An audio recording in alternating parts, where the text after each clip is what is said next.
अस्सलामुअलैकुम नाज़रीन, इंग्लिश उस्मान के वॉल्यूम 152 के पार्ट 3 में खुशामदीद। एपिसोड के शुरुआत में हम देखते हैं कि जंगल में उरहान ने घोड़े की जगह मंगोल कमांडर को घोड़ा गाड़ी के साथ बांधा होता है और साथ साथ उरहान उस पर घोड़े बरसा रहा होता है। फिर कहता है, मैं अब तुमसे अच्छे से पूछ रहा हूँ कमांडर, तुम सोना इमरान तेगन के पास ले जाओगे, हम ये जानते हैं, लेकिन अतरानोस हमारे मुहासरे में है, तुम उसे वहाँ से नहीं ले जा सकते, बताओ फिर इमरान तेगन से कहाँ मिलते। तो कमांडर कहता है, तुमने अजीम उल जैतो खान के कहर का मजा नहीं चखा, लेकिन वक्त आ गया है कि हम भेड़ों की तरह तुम्हें ज़बाह करेंगे। यह सुनकर उरहान उस पर कोड़े बरसाता ही चला जाता है। काफी देर मार खाने के बाद आखिरकार मंगोल कमांडर बोल पड़ता है, कल कराधीर के मुकाम पर इमरान तेगन के सिपाही हमसे सोना लेते। यह सुनकर उरहान उसे दबोचते हुए कहता है, मुझे कैसे पता चलेगा कि तुम जो कह रहे हो वो सच है कमांडर। तो कमांडर कहता है, पैगाम में लिखा हुआ है। यह सुनते साथ ही उरहान उसके कपड़ों से फरमान निकाल कर पढ़ता है और खुश होते हुए कहता है, यह सच कह रहा है, खोल दो इसे और जाने दो। सिपाही मंगोल कमांडर को खोल देते हैं। वो पीछे देखता है और फिर भाग पड़ता है। उरहान उस पर तीर तानते हुए कहता है, यह हमारे मुसलमान भाइयों की खातिर जिन्हें तुमने कत्ल किया। उरहान का छोड़ा हुआ तीर पीछे मुड़ने वाले मंगोल कमांडर की गर्दन से आर पार हो जाता है। मंगोल कमांडर अपने अंजाम को पहुंचता है और उरहान कामयाब अपने साथियों के साथ वहां से रवाना हो जाता है। नाज़रीन, इसके बाद हम अतरानोस किले में देखते हैं इमरान तेगन अपने मेहमान इत्तेहादियों के साथ आगे बढ़ रहा होता है और कहता है, मैं वो था जिसने मंगोलों और पोप को राजी किया और यरूशलेम को सोने के थाल में सलीबियों को पेश किया और फ्रेंको लातीनियों और पोप के लिए निकलने वाली सलीबी फौज वेंस के बहरी जहाजों के जरिए इन सरजमीनों में आएगी। वो बजंतीनियों के साथ इत्तेहाद करेंगे। एक सफीर पूछता है, तुर्क किले का मुहासरा किए हुए हैं तो हम कहाँ से निकलेंगे। इसके साथ ही वो सब एक नक्शे के पास पहुंचते हैं और इमरान तेगन नक्शे पर इशारा करते हुए कहता है, पानी के नीचे से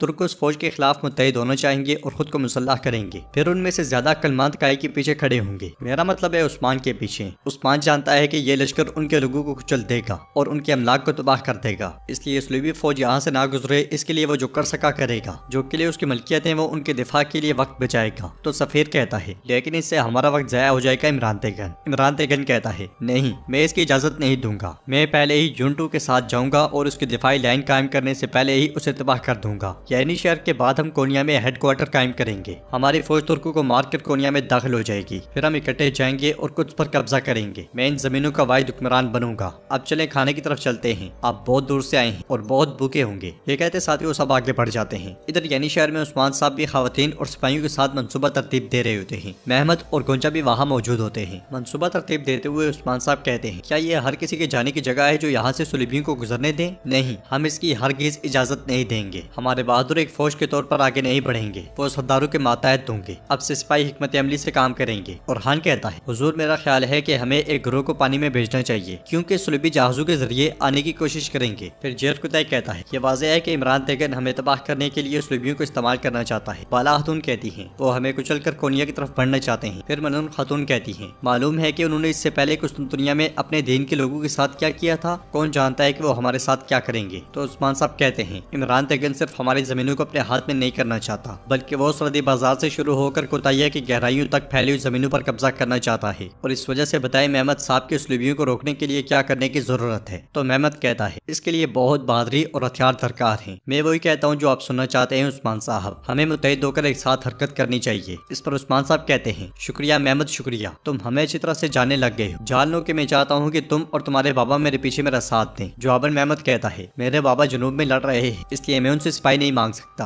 अगर मसला इत्तेहाद का है तो मैं अपने बाबा को बताऊंगा और यहाँ के बहादुरों के साथ आपका साथ दूंगा। फिर उस्मान साहब कोनूर से कहते हैं, कोनूर का रसे जानदार और हामिद के बेटे, इसके अलावा अशरफ के बेटे, सबके पास कासिद भेज दो। मैं चाहता हूँ कि वो सब मेरे पीछे जंग में हो। तो महमद कहता है, जानदार को खबर भेजने की जरूरत नहीं, क्योंकि वो कोताया गए हैं और अब वो मेरे बाबा के साथ जंग में हैं। अलाउद्दीन पूछता है, वो कोताया में क्या कर रहे हैं? तो महमद कहता है, आप इत्तेहाद और तावन की बात करते हैं और हम भी यही करते हैं अलाउद्दीन साहब। जानदार साहब के बेटे सुलेमान साहब के भाई के साथ मेरी बहन गोंजा की शादी होगी। यह सुनते साथ ही सबकी आंखें खुली की खुली रह जाती हैं। महमद मजीद कहता है, अब से हम जानदार के रिश्तेदार हैं। यह सुनकर उस्मान साहब कहते हैं, ठीक है, फिर खैर हो इंशाल्लाह। गोंजा की आंखें नम हो जाती हैं और महमद अलाउद्दीन की तरफ देखते हुए कहता है, होशियार रहें, कोई भी इस इत्तेहाद में रुकावट डालने की कोशिश न करे, वरना उसे भारी कीमत चुकानी पड़ेगी। फिर उस्मान साहब कहते हैं, अगर बात करने के लिए और कुछ नहीं है तो दीवान खत्म हुआ। यह सुनते साथ ही सब दीवान से चले जाते हैं। उधर होलोफेरा जिंदान में बहुत परेशान होती है, इसलिए में उरहान वहाँ पे आता है और उससे कहता है, होलोफेरा फिर तुम मुझसे भी बात नहीं करना चाहती। हर कोई तुम्हें मुजरिम समझता है, लेकिन मुझे तुम पर यकीन है गवर्नर की बेटी। मैं जानता हूँ कि तुमने ऐसा नहीं किया और तुमने आयशा खातून को जहर नहीं दिया। मैं ये सब पर साबित करूंगा। यह सुनते साथ ही होलोफेरा की आंखों से आंसू बहने शुरू हो जाते हैं और वो पीछे मुड़कर देखती है, मगर उरहान जा चुका होता है। दूसरी तरफ गोंजा महमद से पूछती है,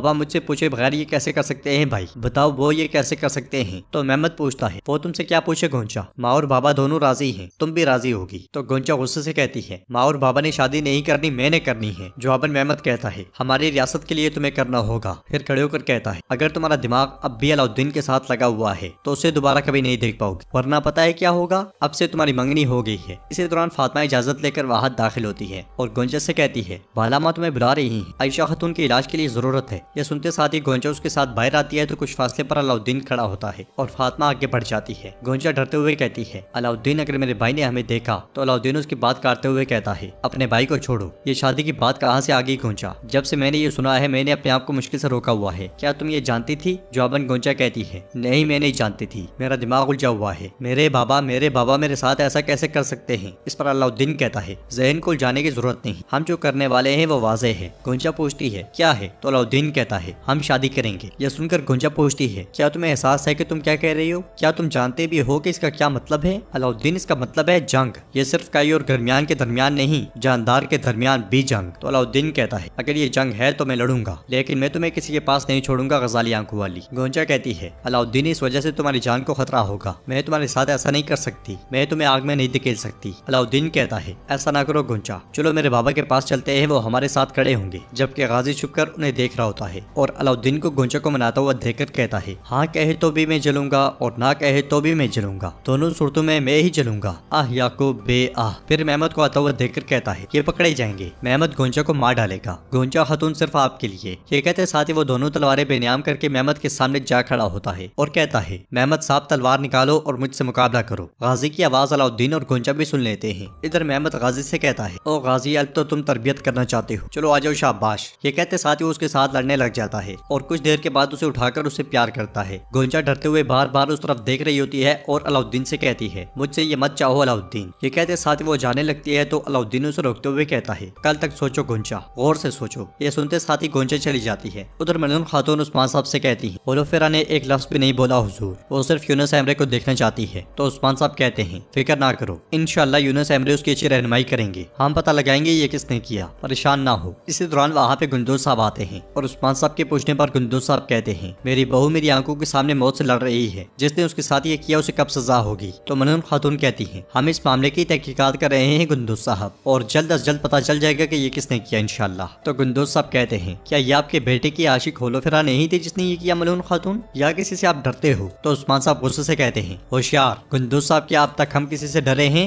बताए हमें ये किस किस्म के अल्फाज हैं, हम सच को सामने लाने और इंसाफ दिलाने की कोशिश कर रहे हैं। तो सरदार गुंदोज कहता है मुझे आपके इंसाफ पर भरोसा है उस्मान साहब, मेरे सरदार और मेरा कबीला मुंतजिर है कि आप क्या कहेंगे, लेकिन अगर इसके बरक्स होता है तो वाजन बिगड़ जाता है और इंसाफ नहीं मिलता। ये कहते साथ ही सरदार गुंदोज खामोश हो जाते हैं। तो उस्मान साहब कहते हैं खामोश क्यों हो गए, बोले गुंदोज साहब बात मुकम्मल करें, बोले आप। तो सरदार गुंदोज कहते हैं फिर मैं इत्तेहाद और ताउन नहीं कर सकूंगा और मैं यहाँ से चला जाऊंगा उस्मान साहब। तो उस्मान साहब कहते हैं कल अदालत लगेगी और होलोफेरा पर मुकदमा चलाया जाएगा, अगर वो कसूरवार है तो उसे सजा मिलेगी, फिक्र ना करें मलून, तुम्हारे पास कल तक का वक्त है। तो नाज़रीन इसके साथ ही एपिसोड भी इख्तिताम पजीर होती है। अगर आपको वीडियो पसंद आए तो वीडियो को लाइक करें, चैनल को सब्सक्राइब करें और बेल आइकॉन पर लाजमी से क्लिक कर